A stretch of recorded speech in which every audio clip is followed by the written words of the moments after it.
Welcome to today's episode of the Balancing Hormones Naturally podcast, where we offer actions and steps you can take today to start supporting and balancing your hormones.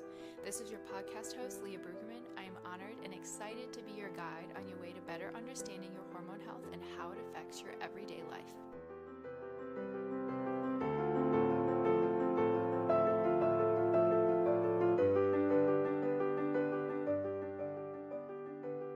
Hey ladies, welcome back to another episode of the Balancing Hormones Naturally podcast. Today I thought we would chat a little bit about where I am in my health journey, what I'm currently doing right now to serve my hormones, to serve my body, to serve my health. So a little bit of backstory about where we've been, what we're doing, all of those things. So right about now, I am 16 months postpartum, so Landon was born January 6th. So yeah, I'm really bad at math, but that's where we're at, I believe. Yeah.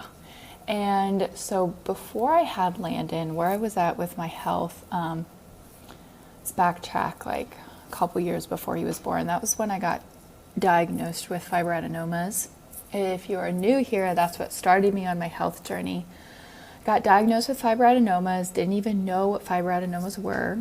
They are benign breast tumors. Did not know that. And I had super irregular cycles, horrifically painful periods. Like I would be on the floor, I would be puking. That's how bad my periods were. And they were so irregular. I never knew when they were going to show up. And on top of that, my luteal phase was really, really short. So if you don't know, your luteal phase is from ovulation to your period. And you want it to be at least 12 days because that tells you that you have enough progesterone. Your progesterone's getting up high enough. It's supporting everything that it's needing to. You don't have an insufficient luteal phase. And you may go, okay, cool. Why do I care about that? Well, you need that to support a pregnancy. You need to have your luteal phase long enough to support a pregnancy because you need that time for the egg to implant, right? And then on top of that, progesterone helps with your bloating, it helps with your PMS symptoms, it helps with anxiety. It's like your keep calm, carry on hormone. So the fact that I had really low progesterone, I was very estrogen dominant, it caused a lot of issues for me. And when I was working on my fibroadenomas, that's where I had initially started, was just targeting my fibroadenomas. And I'd worked with all sorts of doctors and all sorts of naturopaths and all sorts of practitioners and did all these tests and did every single diet known to man, did all sorts of things. And my fibroadenomas didn't budge. And all they did was completely mess up my relationship with food. And it was so frustrating because back then everybody just kept targeting. They're like, oh, you have estrogen dominance and oh, you have fibroadenomas. But nobody ever put puzzle pieces together and looked at everything that was going on in my lifestyle. Nobody asked me what my nutrition was like in college. Nobody asked me, what my sleeping was like, what my cycles were like. And I would have told them, my cycles are all over the place. But, I didn't know that that was important. I didn't know that I needed to pay attention to that. So let me tell you what I eventually did. I actually stopped working with people and I started putting together all of the puzzle pieces, everything that I had been super frustrated with. And, during this time, I had talked to a lot of doctors. I'd worked with a lot of doctors and, I had learned a lot of things from them. I had gotten a lot of different good tidbits and necessary health information, excuse me. And so I started putting all the puzzle pieces together and I stopped just treating estrogen dominance. I stopped trying to target my fibroadenomas. Instead, I worked on just getting my nutrients in and the absorption of nutrients because I took so many vitamins and supplements, you guys, and I ate so many vegetables. I ate like 9+ cups of vegetables a day. But guess what? Every single time I ever ran a test, they'd be like, wow, your vitamins and minerals are so low. And I'm just over here banging my head against a wall like, how is that humanly possible? I take so many supplements. And it's because I wasn't absorbing, and quality over quantity is so big, and really just absorbing your nutrients is huge. So I worked on absorbing. I started just focusing on my cycle and using nutrition to support my cycle instead of just looking at foods as good versus bad. And I started making lifestyle shifts. I started getting rid of endocrine disruptors in my life. I started lowering my stress. I started taking active measures in all of these areas. And you guys, I was able to regulate my cycles. I was able to lengthen my luteal phase. I was able to finally start shrinking my fibroadenomas after years of them not freaking budging an inch. Stabilized my moods, like had completely painless periods. And then a few months later, I want to say like 3 months later, I got pregnant with Landon. And I had a great pregnancy. I had some pelvic floor pain, ouch. So I had to do a lot of exercises to support my pelvic floor so I wasn't dealing with issues there.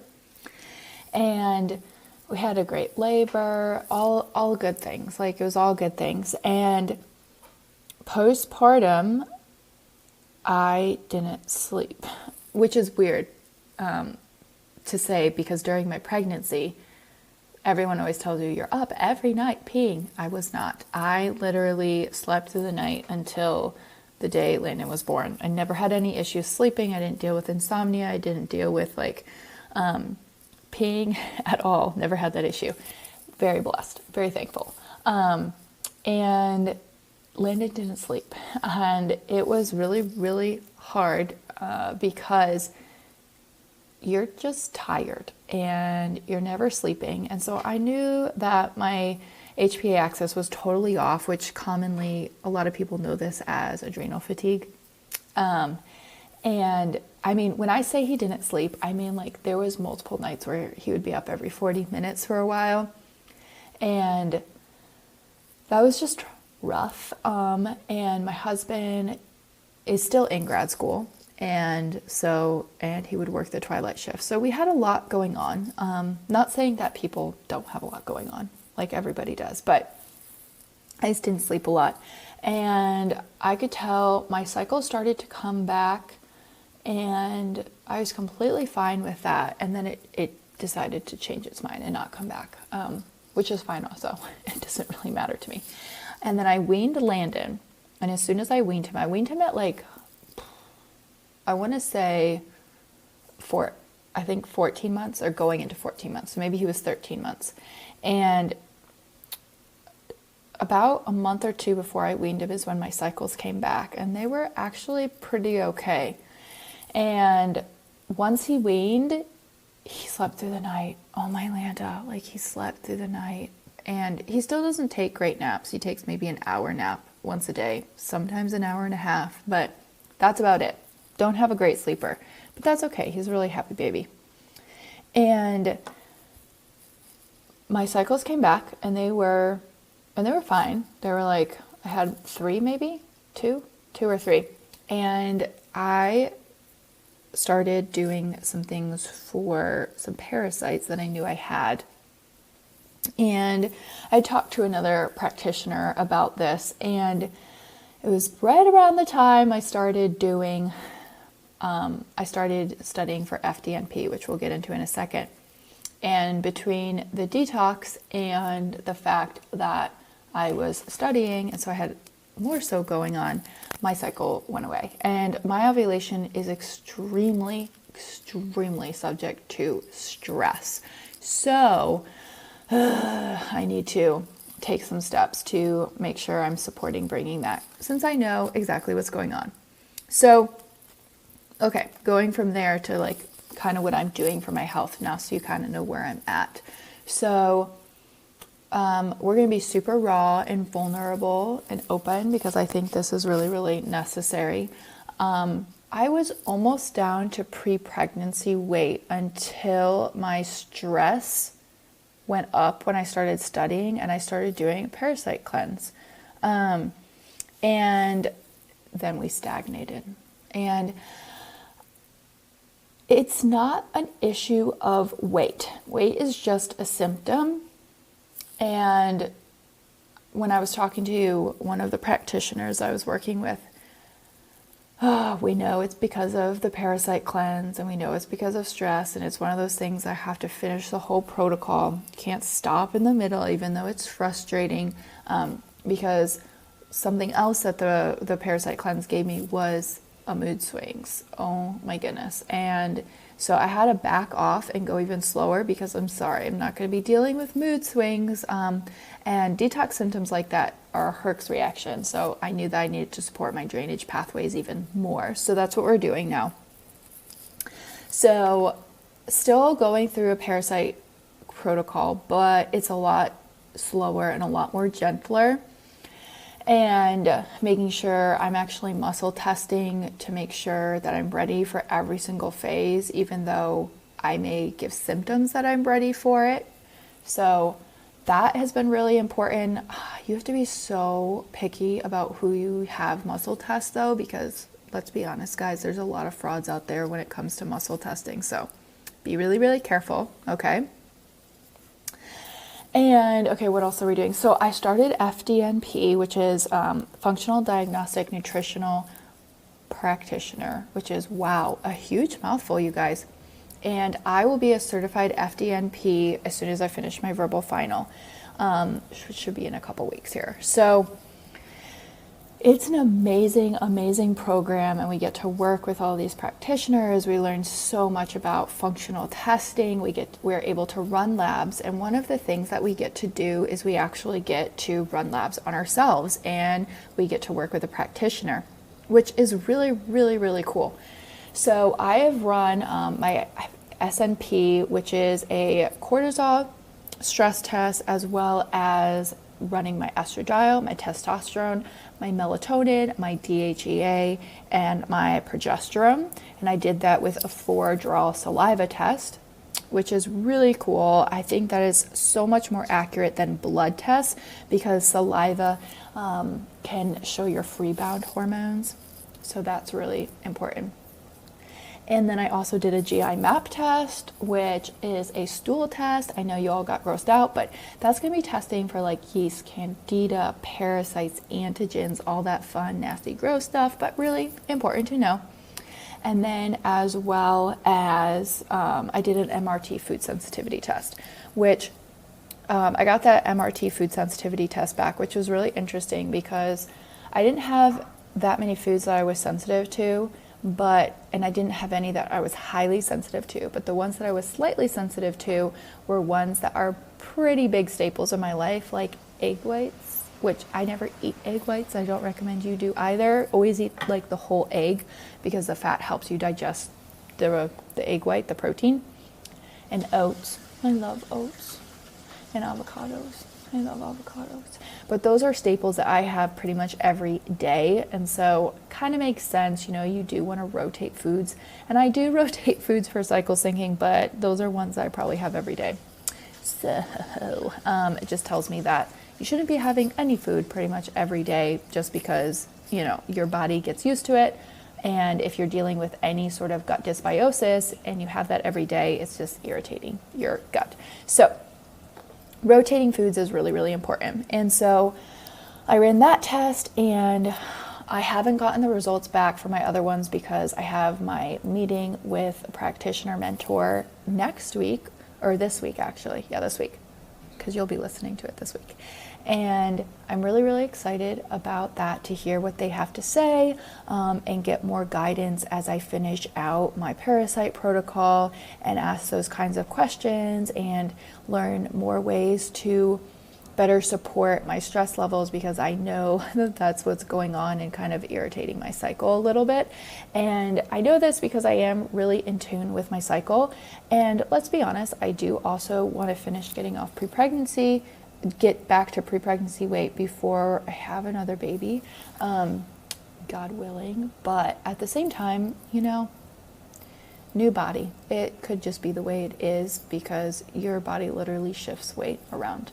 And I know that weight is a symptom. And so my goal is not the weight. My goal is to be like, okay, you need to get your chest down and finish the parasite protocol so that your body can finish healing. you know, and inflammation is a sign your body's holding on to something to protect you. And so I know that I need to just finish it out and trust the whole process, even though, oh my goodness, it is hard to do. And this is why you need a coach all the time. You need a mentor. You need somebody you're working with, because I could never do this by myself, because you get in your head and you second guess. And I need somebody else to be like, no, no, no, Leah, like this is what's going on. You have to remember, like, this is why you're doing this. This is why it's important, blah, blah, blah. Trust that process. So that's what I'm doing.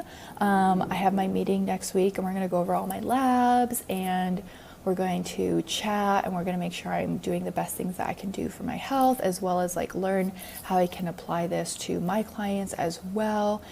Because as soon as I graduate, I also get to run labs if I choose that necessary for my clients. And this opens up a whole new world to working with clients, which I think is super cool. So yeah, that's kind of what's going on in that realm. But things that I'm doing to support my health and to support this process is I am going a lot gentler with the parasite cleanse, and I'm muscle testing, like I said. I know I need to finish it out. I'm also interested to see my GI map test, because I could almost like put down money that I have H. pylori. So I will get that back when I get my GI map test, and I'll do a specific protocol for H. pylori, which is the king of parasites. It's nasty, mean. We don't like H. pylori. Some other things I'm doing is I'm taking regular magnesium baths. I love them. I put magnesium flakes and potassium in. I am also getting in potassium-rich foods as often as I can throughout the day. I am still making sure that I'm focusing on my blood sugar balance throughout the day, which is my priority. And then I am also going to, I'm incorporating a few supplements. I'm taking CT minerals. I'm also taking Mito ATP, which is amazing for your cellular health as well as your gut health. I'm of course taking a spore-based probiotic because, hello, amazing, love them. And then some other things that we're doing, I do a coffee enema per week while I'm going through my parasite protocol. And you do want to be careful with coffee enemas. You want to make sure you're getting like organic coffee, obviously. And you want to make sure that you're replenishing and hydrating your liver afterwards. But oh my goodness, you get parasites out doing that. So that's disgusting, but necessary. So that's what I'm doing supplement wise. What else am I doing? Supplement wise, I feel like there was something else that I was using. I am taking something to support my adrenals / thyroid right now, because when I started parasites, my temps actually dropped, which is a sign that my thyroid was like, hello, something is going on that should not be going on. And I know my body was under stress getting all of that out. So I am supporting that. And I, of course, do an adrenal cocktail pretty much every day as well. And that's already, I can see a difference bringing them up. So I really love that.